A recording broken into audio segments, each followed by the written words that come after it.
Hello everyone. जो हमारा today lecture होगा इसमें हम जो पढ़ेंगे कि सी लैंग्वेज में कैसे टू नंबर्स को स्वैप करते हैं with the help of third variable और विदाउट थर्ड वेरिएबल। सबसे पहले जो हम प्रोग्राम देखेंगे वो with the help of third variable देखेंगे, फिर विदाउट थर्ड वेरिएबल हम प्रोग्राम को रन करेंगे। तो सबसे जो हमारा पहला प्रोग्राम है वो स्वैप कर रहे हैं हम टू नंबर्स को यूजिंग थर्ड वेरिएबल। सबसे पहले हम एक नंबर ले रहे हैं जिसको हम इनिशियलाइज कर दे रहे हैं ए की वैल्यू 10 और उसका डाटा टाइप भी बता रहे हैं कि इंटीजर टाइप की वैल्यू ले रहे हैं हम। एंड नेक्स्ट वैल्यू जो हम इसमें ले रहे हैं वो 20 ले रहे हैं, जो बी की वैल्यू हमने 20 है। अब हम इस दो वैल्यूज़ को स्वैप करेंगे कि ए की आउटपुट जो आए वो 20 आ जाए और बी की 10 आए। इसके लिए हम थर्ड वेरिएबल का यूज़ करेंगे जिसे हम टेम्प ले रहे हैं यहाँ पर। जो हमारा थर्ड वेरिएबल यहाँ पर यूज़ हो रहा है जो एम्प्टी रहेगा। आफ्टर डैट हम सबसे पहले करेंगे कि हम टैम्प में जो है ए की वैल्यू को डाल देंगे, असाइन कर देंगे।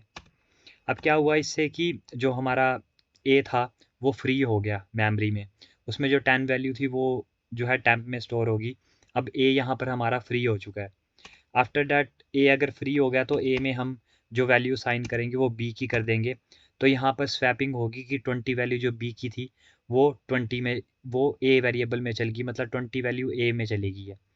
एंड लास्ट जो हम करेंगे इसमें कि हमने किया कि जो हमारा बी था, अब बी फ्री हो चुका था क्योंकि बी की 20 वैल्यू 10 ए में जा चुकी थी और ए की वैल्यू टैम्प में है, इसलिए हम बी में टैम्प की वैल्यू को डाल रहे हैं। और हम प्रिंट एफ में जाके परसेंटेज डी का यूज़ कर रहे हैं कि हमारी जो वैल्यू है वो हमारी इंटीजर वैल्यू है। आफ्टर डैट हम ए और बी की वैल्यू को यहाँ पर आउटपुट कर रहे हैं। तो आप देख सकते हैं कि पहले ए की वैल्यू हमने यहाँ यूज़ की है और जो हमारा आउटपुट आई है वो 20 और 10 आ चुकी है, क्योंकि हमने जो पहले मतलब ए की वैल्यू 10 थी पर यहाँ पर ए की वैल्यू जब प्रिंट की तो वो 20 हो चुकी है। इसके आउटपुट 20 और 10 आ गई है। अगर मैं यही जो हमने ऑपरेशंस परफॉर्म किए हैं इसे रिमूव कर देता हूँ तो जो हमारी वैल्यू होगी वो 10 20 ऑटोमेटिकली शो करेगा, वो चेंज हो जाएगी आउटपुट। यहाँ आउटपुट चेंज हो चुकी है। अब ये जो हमने प्रोग्राम किया था यूजिंग थर्ड वेरिएबल किया था, जैसे हमने टेम्प लिया था, आप कोई भी वेरिएबल ले सकते हैं, सी डी कोई भी।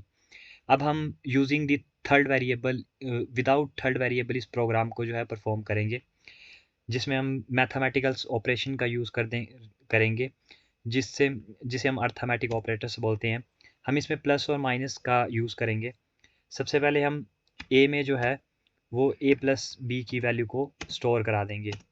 यहाँ हमें समझ आया कि हमने ए और बी की वैल्यू, तो ए की जो यहाँ पर वैल्यू मेमोरी में स्टोर हो चुकी है ए के अंदर, वो 30 वैल्यू स्टोर हो चुकी है।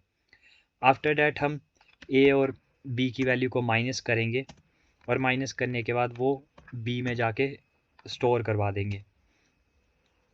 अब हमें इससे ये चीज़ समझ आएगी, जो बी में वैल्यू जो स्टोर हो चुकी है वो हमारी यहाँ 30 थी और बी की वैल्यू 20 थी। ए की यहाँ पहले ऑपरेशन से 30 वैल्यू हो चुकी है और बी की 20 है, तो 30 माइनस 20 माने 10, और ए की वैल्यू यहाँ हमारी 10 यहाँ पर स्टोर हो चुकी है। जो हमारी बी में जो वैल्यू स्टोर हो चुकी है वो 10 हो चुकी है। आफ्टर डैट हम लास्ट ऑपरेशन परफॉर्म करेंगे जिसमें हम ए में जो है ए माइनस बी की वैल्यू डालेंगे।